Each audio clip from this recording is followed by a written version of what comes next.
RS Infotainment Elred Kumar தயாரிப்பில் விஜய் சேதுபதி சூரி இணைந்து நடிக்கும் விடுதலை பார்ட் 2 டிசம்பர் 20 முதல் திரையரங்குகளில். GT Holidays, South India's #1 travel brand. You know you are special when you're with GT Holidays.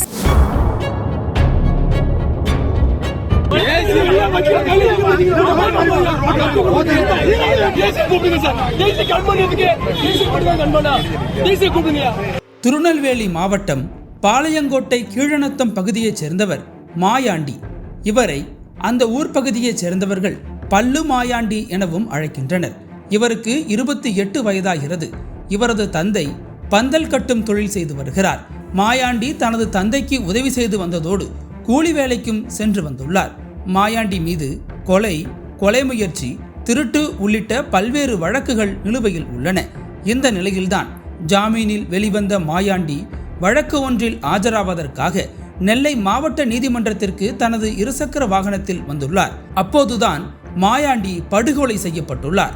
இந்த நிலையில் மாயாண்டியின் கொலை சம்பவம் பரபரப்பை ஏற்படுத்தியிருந்தது.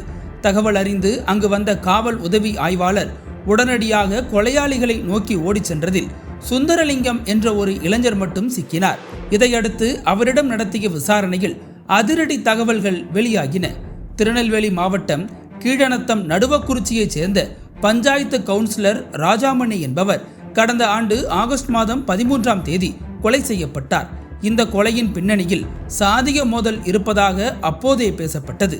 ராஜாமணி கொலை வழக்கில் இன்று கொடூரமாக கொலை செய்யப்பட்ட மாயாண்டி முக்கிய குற்றவாளியாக கைதானார். அவர் சிறையிலும் அடைக்கப்பட்டார்.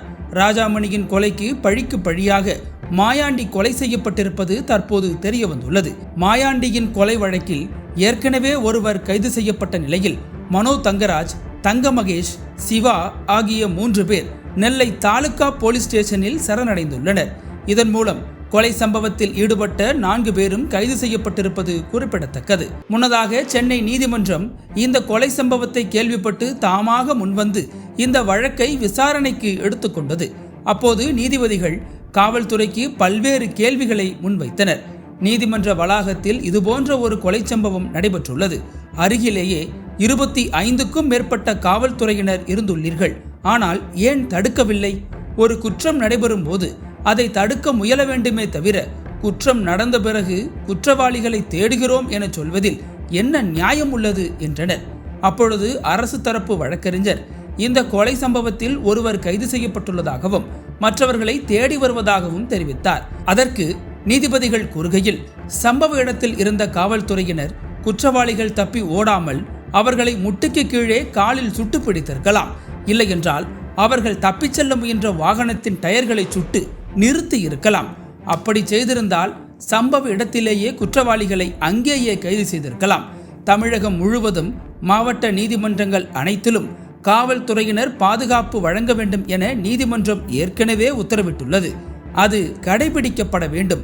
நாளை நீதிபதிக்கும் இதே போன்ற ஒரு நிலை ஏற்பட்டால் நீங்கள் இப்படித்தான் வேடிக்கை பார்ப்பீர்களா என ஆவேசமாக நீதிபதிகள் கேள்வி எழுப்பியுள்ளனர். இந்த கொலை விவகாரம் அரசியல் அரங்கிலும் பெரும் பேசுபொருளாக மாறியுள்ளது. தமிழக அரசு சட்டம் ஒழுங்கை சரிவர கையாளவில்லை என எதிர்க்கட்சிகள் குற்றம் சாட்டி வருகின்றன. அனல் பறக்கும் செய்திகளை அப்டேட் செய்து கொள்ள நக்கீரன் களத்தை இப்பவே சப்ஸ்கிரைப் பண்ணுங்க.